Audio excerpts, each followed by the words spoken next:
John chapter 20, beginning with verse 1, going down through verse 10, John gives us some interesting details about the resurrection of Jesus. On the first day of the week, Mary Magdalene came to the tomb early while it was still dark and saw that the stone had been taken away from the tomb. So she ran and went to Simon Peter and the other disciple, the one whom Jesus loved, and said to them, "They have taken the Lord out of the tomb, and we do not know where they have laid him." So Peter went out with the other disciple, and they were going toward the tomb. Both of them were running together, but the other disciple outran Peter and reached the tomb first. And stooping to look in, he saw the linen cloths lying there, but he did not go in. Then Simon Peter came following him and went into the tomb. He saw the linen cloths lying there, and the face cloth, which had been on Jesus' head, not lying with the linen cloths, but folded up in a place by itself. Then the other disciple, who had reached the tomb first, also went in, and he saw and believed. For as of yet they did not understand the scripture that he must rise from the dead. Verse 10, then the disciples went back to their homes. Interesting details. You know, in the statements that are made, the face cloth is mentioned in a different way than the other grave cloths that were around the body of Jesus. It's used in one other place. It's used in John chapter 11 and verse 44 when Lazarus has died and Jesus actually goes to Bethany after Lazarus has been dead for 4 days. And actually it tells them to roll the stone away from the entrance to that grave, and they hesitate. One of the sisters said, "We can't do that. He's been dead 4 days. His body is decaying." They do it anyway. Jesus actually hollers out, "Lazarus, come forth," and the dead man actually comes out of the tomb.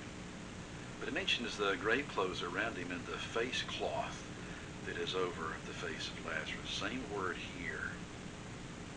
And the way that it's worded, the statement is that both of them, John actually sees the grave wrappings, but doesn't go in the tomb. Peter actually comes and doesn't hesitate. He goes into the tomb.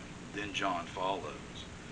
And both of them see not only where those grave wrappings are laid, but the face cloth, which had been on Jesus' head, not lying with the linen cloths, but folded up in a place by itself. What all does that signify? Well, it signifies, number one, that the disciples, none of the disciples outside of the apostles, remove the body of Jesus. They wouldn't leave the grave wrappings behind.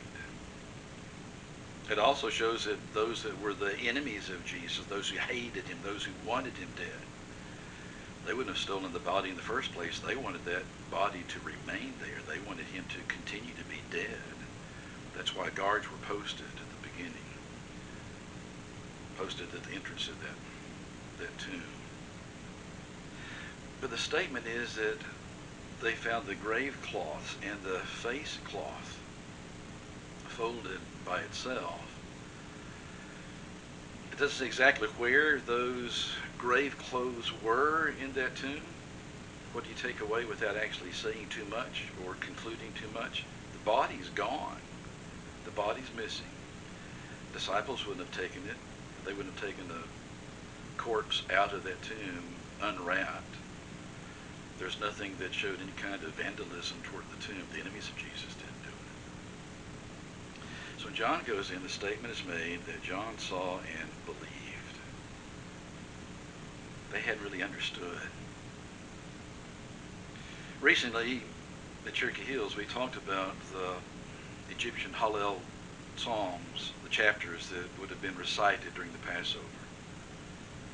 The chapters that Jesus would have been reciting and singing with his disciples during that Last Supper. And some of those verses that deal with the different aspects of what is going to happen to Jesus. They didn't understand it first. It takes them a while. To begin with, the idea that the Messiah would be put to death, would be crucified, would be murdered, that's something that's foreign to the Hebrew way of thinking. In fact, back in Matthew chapter 26, Jesus tells them that, 2 days from now, the Passover happens, the Son of Man is going to be crucified. That doesn't make any sense to them. They don't understand. Because Jesus talks about rising from the dead. They don't understand that either. But here they're looking at the evidence. The body is gone. We didn't take it. None of the believers took it. Those who hated Jesus would not have taken it.